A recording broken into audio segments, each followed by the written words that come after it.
మరో breaking news చూస్తున్నాం. Hyderabad city police commissioner పదవికి వీసీ సజ్జనర్ ఐపీఎస్ నియమితులయ్యారు.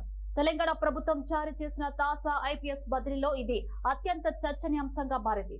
టీజీఎస్ఆర్టీసీ మేనేజింగ్ డైరెక్టర్ పదవి నుంచి బదిలీ అయిన ఆయన ఎన్కౌంటర్ స్పెషలిస్ట్ గా ఫేమస్.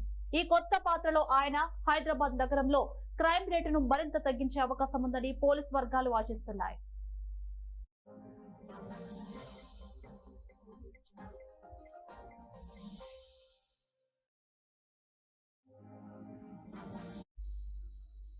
తెలంగాణలో పరిపాలనా సంస్కరణలు, శాంతి భద్రతా నిర్వహణను దృష్టిలో ఉంచుకొని ప్రభుత్వం 6 ఐఏఎస్, 23 మంది ఐపీఎస్ అధికారులను బదిలీ చేస్తూ కీలక నిర్ణయం తీసుకుంది. ఈ మేరకు ప్రభుత్వ ప్రధాన కార్యదర్శి రామకృష్ణారావు అధికారిక ఉత్తర్వులు జారీ చేశారు. ఇక ఆర్టీసీ ఎండీగా సుదీర్ఘ కాలంగా కొనసాగుతున్న వీసీ సజ్జనర్ బదిలీ అయ్యారు. ఆయన స్థానంలో ఎండీగా మరో ఐపీఎస్ అధికారి నాగిరెడ్డి నియమితులయ్యారు. ఇక సజ్జనర్ 4 ఏళ్ల తర్వాత యూనిఫామ్ వేసుకున్నారు. తాజాగా బదిలీలో భాగంగా ఆయన్ను రేవంత్ సర్కార్ హైదరాబాద్ నగర పోలీస్ కమిషనర్ గా కీలక పోస్టులోకి పంపింది. ప్రస్తుతం హైదరాబాద్ సిపిగా ఉన్న సివి ఆనంద్ ను హోంశాఖ కార్యదర్శిగా నియమించారు. ఇక రాష్ట్ర ఇంటెలిజెన్స్ విభాగానికి చీఫ్ గా విజయ్ కుమార్ బాధ్యతలు స్వీకరించనున్నారు.